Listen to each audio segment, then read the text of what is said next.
ज़्यादातर काम तो हम घर से करते थे और जब भी समय मिलता था तो एक पुरानी क्रिएटिविटी की भावना जो है वो बहुत अंतराल से दबी हुई पड़ी हुई थी।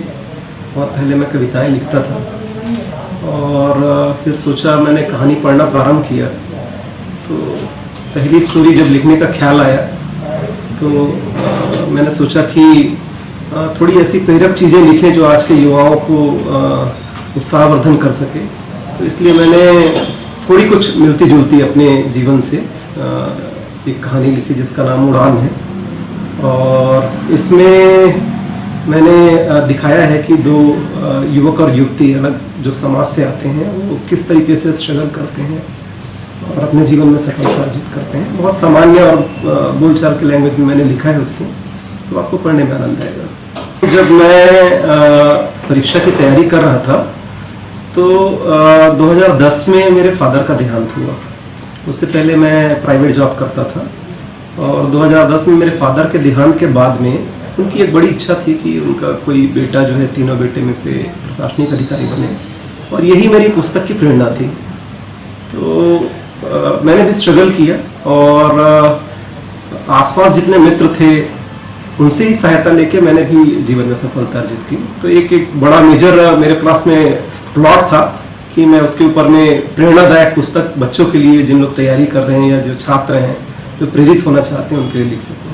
क्यों कई जगह आपने टिप्स दिए भी हैं? टिप्स इसलिए दिए हैं क्योंकि मैं स्वयं भी प्रतियोगी परीक्षा पास करके यहाँ पर आया हूँ। जब मैंने इस एग्जाम को दिलाया तो मैंने छत्तीसगढ़ राज्य में प्रथम स्थान हासिल किया था। माइक्रोबायोलॉजी जैसे विषय को लेकर आप आगे बढ़े हैं जी, पोस्ट ग्रेजुएशन है, पीएचडी है जी।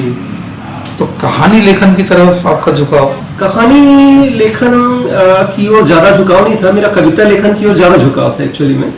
और मेरे पास ऐसा प्लॉट था जिसको मैं छात्रों को या समाज में प्रस्तुत कर सकूं, जिससे लोग प्रेरित हो सकें अगर पढ़ के सामान्य बोलचाल की भाषा में। तो मैंने सोचा कि एक कोशिश की जाए और कोशिश ये चरितार्थ हुई है, बहुत अच्छी बात है। अब ये पाठक पढ़ के बता पाएंगे कि कितना सफल हुआ है। बाकी मैंने अपनी ओर से निष्ठा से, ईमानदारी से कोशिश की है कि इसको आम बोलचाल की भाषा में प्रस्तुत कर सकूं। आपको पसंदीदा लेखक कौन है? जी, मेरे पसंदीदा लेखक धर्मवीर भारती जी हैं और आप देखेंगे कि मेरी जो किताब है उसमें मैंने प्रेम, संघर्ष और सफलता की कहानी के रूप में उसको संकलित किया है।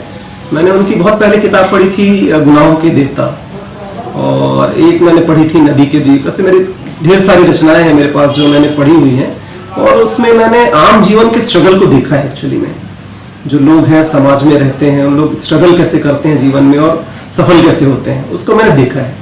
तो मुझे ऐसा लगा कि उन कहानियों को तो ज़्यादातर लोग जो है वो पढ़ नहीं पाते, वो लोग ही पढ़ते हैं जिनकी साहित्य में रुचि होती है। तो क्यों ना अपने आसपास के लोग ऐसा कुछ लिख सकें जिसको लोग आज पढ़ सकें और उससे प्रेरणा लें।